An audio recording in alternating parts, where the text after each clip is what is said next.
સત્સંગ શિક્ષણ પરીક્ષા. સ્વામિનારાયણ ભગવાનની જય, અક્ષર પુરુષોત્તમ મહારાજની જય, ગુણાતીતાન સ્વામી મહારાજની જય, ભગવતજી મહારાજની જય, શાસ્ત્રીજી મહારાજની જય, યોગીજી મહારાજની જય.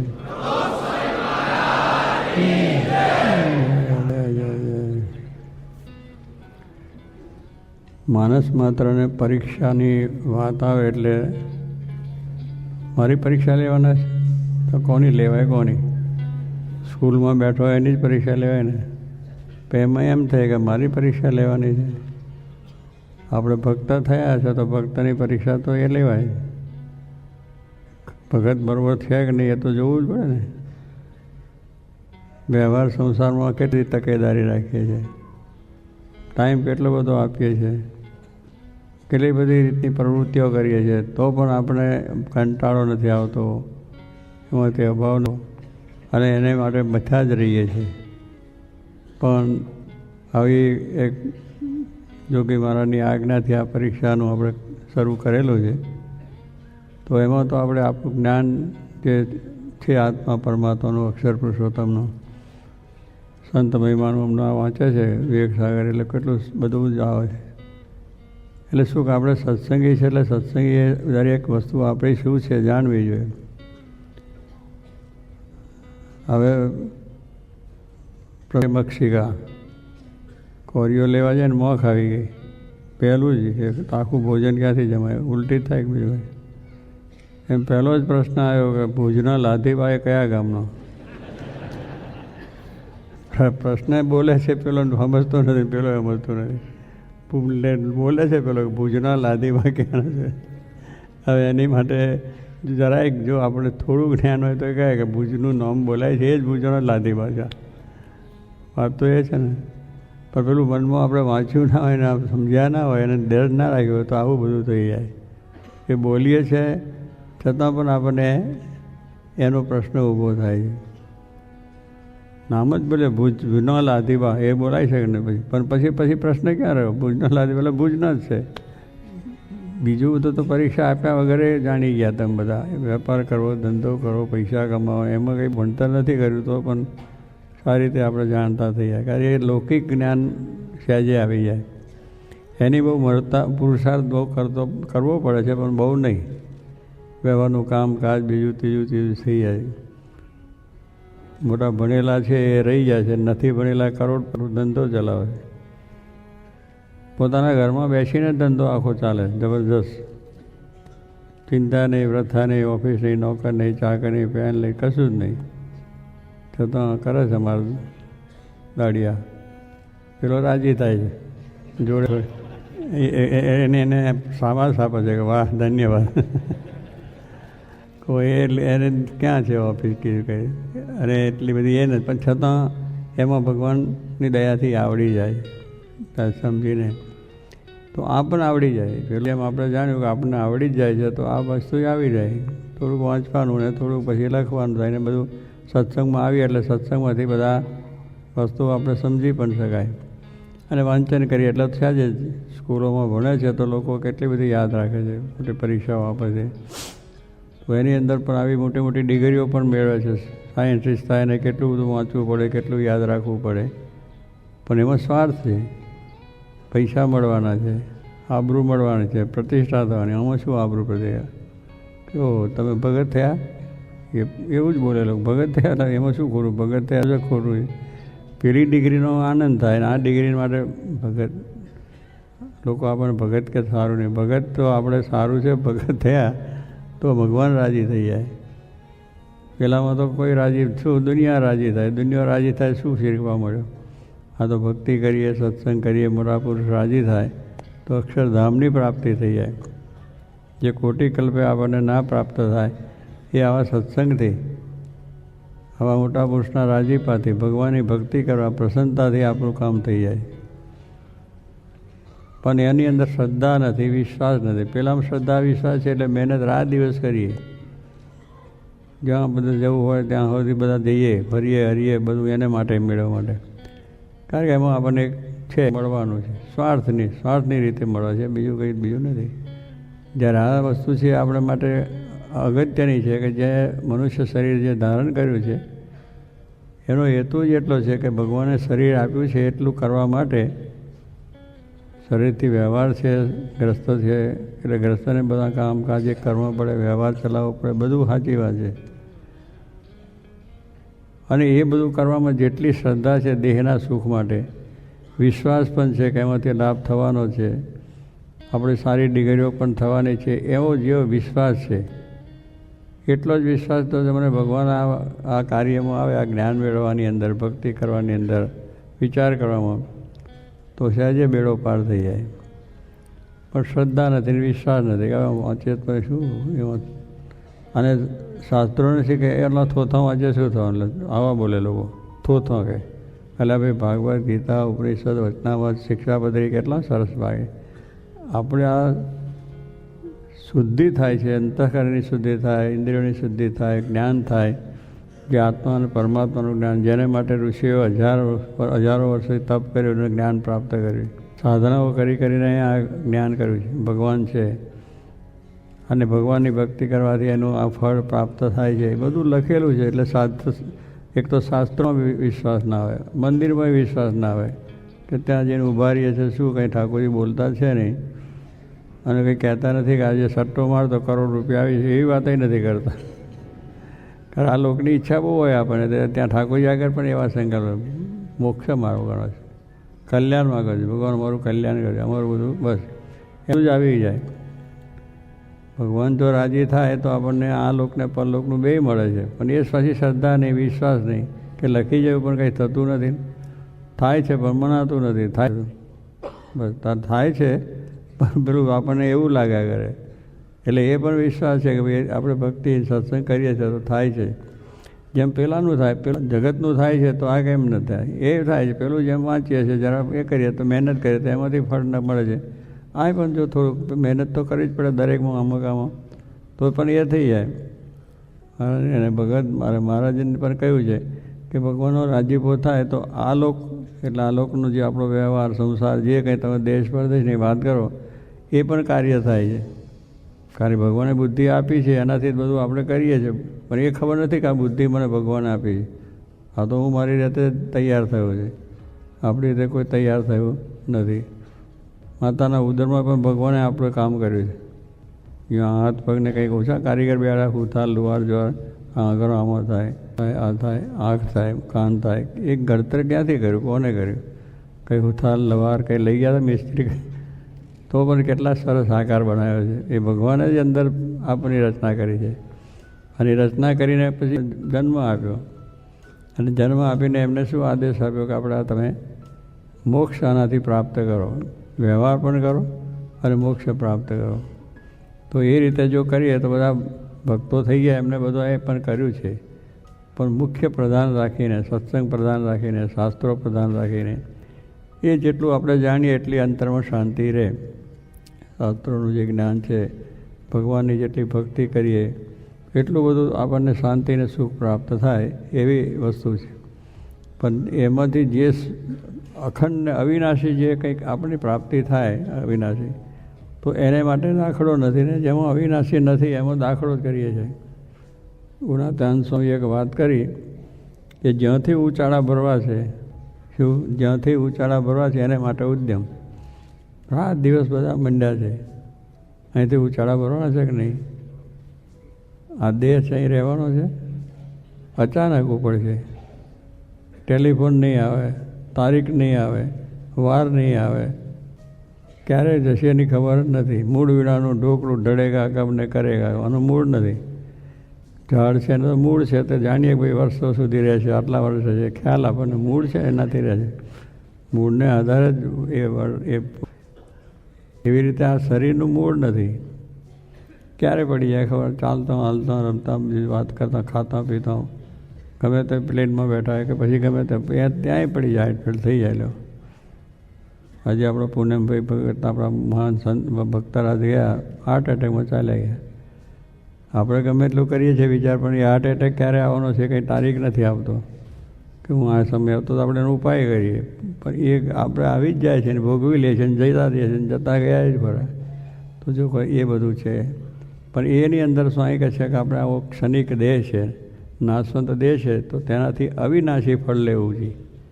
આ શરીર છે એનાથી જેમાં લૌકિક પદાર્થને આપણે સુખ લઈએ છીએ, જે નાશવંત છે, એ પણ શરીર સાથે જવાનું. શરીર છૂટ્યું એની સાથે બધું સુખ ચાલ્યું જવાનું, કશું રહેવાનું નથી.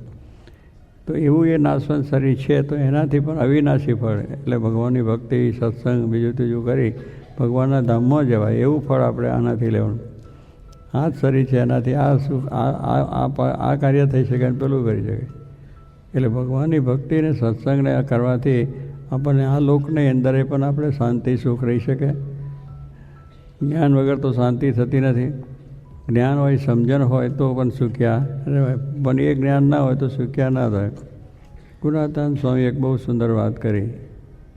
સુખ્યા થવા માટે એટલું મોટું સૂત્ર છે, તમે ગમે એટલા બધા માણસોને શાસ્ત્રોને બધા વાંચી નાખો, અગર તો આ દુનિયાના જે બધા અત્યારના પુસ્તકો બન્યા છે જ્ઞાન કરો, તો એમ વાત તો એક જ આવે. સુખ્યા થવું એને સ્વામીએ શું કહ્યું? દુખિયાનો વિચાર કરવો. આ એક જ સૂત્ર છે આટલું. તમારે સુખ્યા થવું છે. પછી ગરીબ હોય, તવંગર હોય, પૈસા વધારો હોય, એ દુનિયાનો મોટો પૈસા સમૃદ્ધિવાળો હોદ્દાવાળો હોય, તો એને પણ સુખ્યા થવું હોય તો એક જ વિચાર છે. નકર શું કે પોતે દુખ્યો થઈ જાય, કારણ આપણી મિલકતોમાં, બીજામાં, ત્રીજામાં, કુટુંબ, પરિવારની અંદર, દેશમાં આમ ઝઘડી થાય એટલે અશાંતિ તો થઈ જાય. પાછું આપણામાં રહેલી છે કે ઈર્ષાભાવ. ઈર્ષા એટલે બીજું કોઈકનું સારું થતું હોય ના દેખાય, એને ક્યારે નુકસાન કરવું, કેમ કરવું, એના વિચારો ચાલે. વિચારો કરીને મારામારી થઈ, દુઃખના દાડા થઈ જાય. એટલે કહેવાનું છે કે આપણને મનમાં એવા ઈર્ષાના ભાવો રહ્યા છે કે બીજાનું દેખી જ ના કમાય. મારાથી મોટો કેમ થાય, એને મોટર કેમ આવી, એને બંગલો આવો કેમ થયો, એને આવું સરસ ધંધો કેમ ચાલે, એને કેમ તોડી પાડવો. એ છે અત્યારે કોઈ પણ હોદ્દા અધિકાર માટે પણ ચાલે. જે માણસ કંપનીમાં સારું કામ કરતો હોય એને પછાડે. એટલે હવે કરે છે કામ, કંપનીનું સારું થાય છે, હું ખોટું શું કરે છે, પણ પેલાની શાક મારા કરતાં એને કેમ આગળ વધે. રાજકારણમાં પણ એવું ચાલે છે કે નહીં? પાછા ખેંચે છે, ખુરશી ઉપરથી હેઠો પાડે. એટલે શું, જે કંઈ ત્યાં પ્રધાન થયા હોય કે ધારાસભ્ય થયા કે મોટા આપણે ઓફિસર થયા હોય, પણ એ ઓફિસરમાં સારું કામ કરતો હોય તો એને કેમ હેઠો પાડવો, એટલી જ વસ્તુ. ઈર્ષા આપણામાં બહુ છે, એટલે આપણે સુખ નથી. ઈર્ષાને લઈને આપણને આપણી પાસે છે થતાં સુખ નથી. તો એ જો આપણે આટલું જો જ્ઞાન શીખીએ કે ભાઈ આપણે સુખ્યા થવું છે, ખરેખર સુખ્યા, પૈસા ટકાથી સુખ્યા નહીં, જ્ઞાનથી સુખ્યા થઈ, સમજણથી સુખ્યા થઈ, કે આ બધું જે છે બધું સારું, ભાઈ એને ભગવાન આપ્યું છે ભલે ભોગવતો, પણ આપણે એને એ કરીએ છીએ તો બીજો આપણને કરશે, બીજા પણ ઈર્ષા આપણા ઉપર કરશે તો આપણે દુઃખ આવવાનું. પણ એટલું છે કે આટલું સૂત્ર છે કે ભૂખ્યા થવું હોય તો દુખ્યાનો વિચાર કરો. મોદો માણસ પડ્યો એના કરતાં આપણે મોદા નથી સારું ને? પેલો ફૂટપાથ પર બેસીને બિચારો હાથ પડે ખાવા મોડ ભેગો થાય.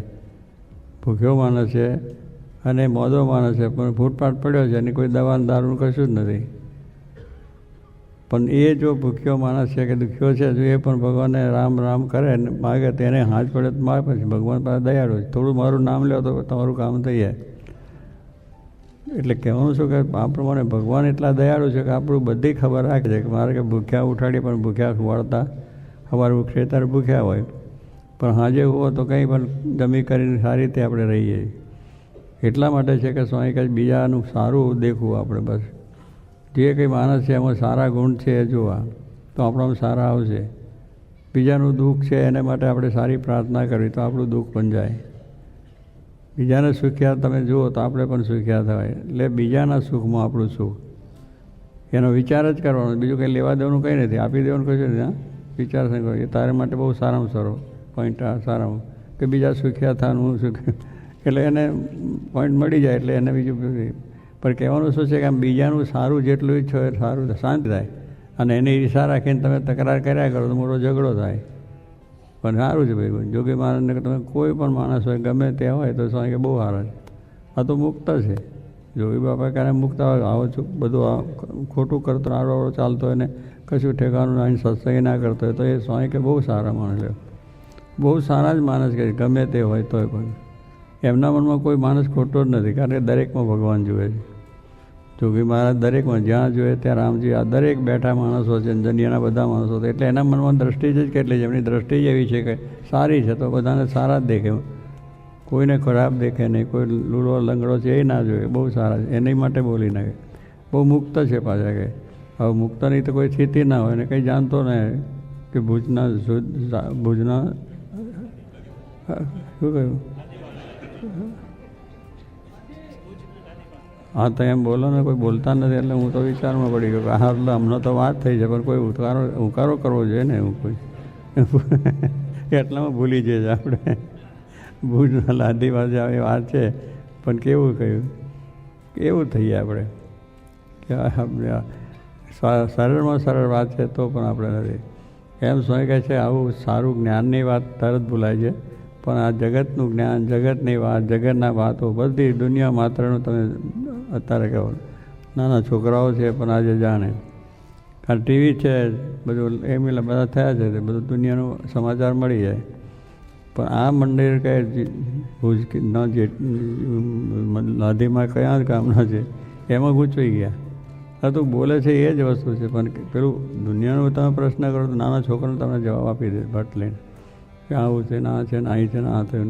સમાચાર દરરોજ ના વાંચે, દરરોજ એને લઈ લે. આપણે દરરોજ ના વાંચો ને ભાઈ 5 વાતો વાંચો, બધું કંઈ એક શિક્ષાપતિનો એક શ્લોક વાંચો, એટલું જ કરવાનું છે. આ સત્સંગની પરીક્ષાની વાત કરી, તમે વાંચો પરીક્ષાનું છે પણ ના પરીક્ષા આપો તોય વાંચો તોય બહુ સારું છે. પરીક્ષામાં ના વાંચો તો ભાઈ વાંચેલામાંથી શબ્દો યાદ રહેશે તમને. એમાં આ બધું ના લખ્યું છે કે આ બધી વસ્તુ છે. મહારાજ શું છે, એમનું કાર્ય શું છે આપણને જરા ખબર પડી. પણ એટલું પછી ના કરીએ અને કહે છે અમે તો કંઈ એનું કંઈ જરૂર જ નથી આપણે. પણ જરૂર ખરી એ છે આપણે જે છે એની જરૂર છે આપણે જ્ઞાન મેળવવા માટે, આપણે સુખિયા થવા માટે. એટલે એમને ઘણા સમય જેવા બોલ્યા એ કંઈ ખોટું કંઈ બોલ્યા છે સુખિયા થવા માટે. ખરેખર તમે બીજાનું જુઓ તમે સુખિયા છો. જોગીમાં અખંડ 24 કલાક 24 આનંદ હસતા ને હસતા જ. એટલે કેટલા કોઈ બોલી જાય, કોઈ કહી જાય, એમના માટે ગમે તે છાપે, ગમે તેમને નુકસાન કરે તો એમને કાંઈ જ નહીં, મારાની ઈચ્છા છે, સારું, બધા બહુ સારા. પછી એને બોલાવે ને ચલાવે ને અને બધું શું કરી નાખે. તો જે એમનાથી કંઈ જતું નહોતું, એમનામાંથી કંઈ જતું નથી. આપણે કંઈ એનું કરી છે કે આપણામાંથી જવાનું નથી, બોલશે એનું જવાનું છે. પણ તોય આપણે ના કે મારું આમ કર્યું એટલે આમ કરવો, એટલે આપણે ઈર્ષા ઉપર જઈએ ને થઈએ એટલે દુખ્યા થઈએ આપણે, પેલો સુખ્યો થાય. એના બદલે આપણે સુખ્યા ના થાય કે ભાઈ એ સારો છે જાણ કંઈ વાંધો નથી. પણ સ્વભાવની વસ્તુ લઈને થઈ જાય છે એટલે સ્વામી કહે છે આ પ્રમાણે. માટે સુખ્યા થવું તો દુખ્યો બિચારો માણસ છે જેને હોસ્પિટલમાં પડ્યો છે, આપણે હોસ્પિટલો નથી, એને ખાવાનું નથી, આપણે ખાવાનું મળે છે, આપણે કપડાં છે એને કપડાં નથી, આપણે કપડાં છે, એને નોકરી નથી, આપણે નોકરી છે. એટલે આપણે કેટલું બધું સુખ રહેવાય એક સહેજ બાબત, એક સમસમની અંદર. તો એટલી બધી આ વસ્તુ છે તો નાની વસ્તુ છે. એટલે મહારાજ કે આપણે આ પ્રમાણે આપણી સમજણ કરીએ સર્વ પ્રકારે સુખ્યા રહેવાય. સર્વ પ્રકારે ઉઠતા બેઠા ગમે ત્યારે થાય કે હા બહુ સારું ભાઈ, કંઈ વાત લઈને આવ્યો તો કે સારું છે. પણ તો આપણે પાછો કંઈક 2 શબ્દો એવા નાખે તો આપણે ખાલી કહીએ મારા માટે બોલ્યો, જોઈ લો આરામખોરને બોલાય, મારી પાસે બોલાય એને હું સંભળાવી દઉં. એટલે એને ઉપાધિ થઈ ગઈ. નિરાંતે બેઠો હતો, આરામથી બેઠો હતો, પણ બીજા એને જરા હારી મારી એટલે ઊભો કે બોલાય કોણ છે મારા માટે બોલ્યો મેં. પણ ભાઈ નથી, તમે કહી એને કહ્યું એવા આપણા નથી. એને કંઈ કદાચ આપણા માટે કહ્યું કે આવા છે ને તેવા છે ને ફલાણા છે એવા આપણે નથી. એટલે બેસી રહ્યો, પતી ગયું. કારણ કે આત્મારૂપ થવાની વાત કરી કે ભાઈ તમે મૂર્ખ છો. મૂર્ખ આપણે છે નથી, આપણે ધંધા પાણી સારા કરીએ છીએ પણ પેલું માનમાં લાગી જાય આપણને અને ખોટી ઉપાધિ થાય છે. એટલે સ્વામી કહે છે બધા હું સારું જોવાની દ્રષ્ટિ રાખવી, કોઈ જાતે કોઈની સાથે વેરઝેર પણ ના થાય. વેરઝેર થવાનું કારણ શું છે કે આપણે આ દ્રષ્ટિ છે કે આવો છે ને આવો છે, કોઈ સારા દેખીએ નહીં પણ બધા સારા છે. જોગીમાની દ્રષ્ટિ બધા સારા કે એમાં દરેક ભગવાન છે ને દરેકમાં ભગવાન છે. એટલે એ દ્રષ્ટિ તમે જુઓ તો કોઈ શત્રુ નથી, કોઈ મિત્ર નથી, કોઈ શેઠિયા નથી, સાવકાર નથી, કશું જ નથી. આપણે નાના નથી, આપણે ભણેલા નથી, એ બધા પ્રશ્નો જ નીકળી જાય. બધા સારા છે તો એમાં છે આપણે પણ સારા થવાય ને સારું થાય. તો આવું જે જ્ઞાન છે એટલે આવા બધા છોકરાઓએ બહુ સારો સંવાદ રજૂ કર્યો છે. શેનામાં થયો? આની નજીકના બોલતા નથી, તમે દૂરવાળા બોલો તો કંઈ કામ આવે? જે નિશાન રાખીને બેઠા છે તો બોલતા જ નથી કે ભાઈ પરીક્ષાનો પ્રશ્ન, પરીક્ષાનો સંવાદ થયો છે. એટલે હવે પરીક્ષા અમે બધા આપીશું એવો કંઈ નિર્ધાર કર્યો આમાં? જુઓ આવું સ્તબ્ધ થઈ કે આમાં જ અને આપણો ગરાજ જતો રહે છે, પૈસા જતા રહે છે, ફલો પરીક્ષામાં જવાય જ નહીં. લ્યો બધું હોટલમાં જાય, સિનેમામાં જાય, બધે જ જશે, પાર્ટીઓમાં જશે, બધે ટાઈમ છે, બધે સમય છે, બધું કામ છે. પરીક્ષાની વાત કરીએ ત્યારે પૂછી આમ ઉમળકું ના થઈ કે બધા એકદમ કહ્યું અમે પરીક્ષા આપીશું એમ બધા બોલો. આ તો પરોને કહેવડાય એમાં કંઈ કામ ના આવે. અંદરનો ઉમળકો જોઈએ. જોગી મહારાજને રાજી અને પરીક્ષા આપી છે, એમાં પરીક્ષા આપીને બીજું શું ટાઈમ જવાનું, 1 કલાકનો 1.5 કલાકનો ટાઈમ જાય આપણે બધું ત્યાં જઈને કદાચ એથી વધારે શું થવાનું. પણ બીજો કેટલો દોઢ ટાઈમ શું કેટલા પાર્ટીઓમાં જતા બીજે જતા ટાઈમ તો કેટલો વેસ્ટ છે. પણ અમારો ટાઈમ નથી, પહેલાં બધો ટાઈમ છે. માટે હવે જોગીમાની ઈચ્છા છે એટલે બધા પરીક્ષાઓ આપે છે અને બહુ ધન્યવાદ છે. અને એવીની પરીક્ષા બધા આપતા રહેજો. ના આપતા હોય એને પણ આ પ્રેરણા લેજો અને આપણે પરીક્ષા આપજો. ભલે ને 1, 2, 3 તો આપો જે હોય, પણ પરીક્ષા આપી છે જોગી મહારાજ રાજી થશે. થોડું કરશો તો જોગી મહારાજ રાજી થશે કે ભાઈ મારી આજ્ઞા પાડી અને એક પુસ્તકની પણ પરીક્ષા આપી. કોઈ 2 આપી, 3 આપી, પણ બધાએ વિચાર કરી અને આ આશીર્વાદ છે બધાને. જય સ્વામિનારાયણ.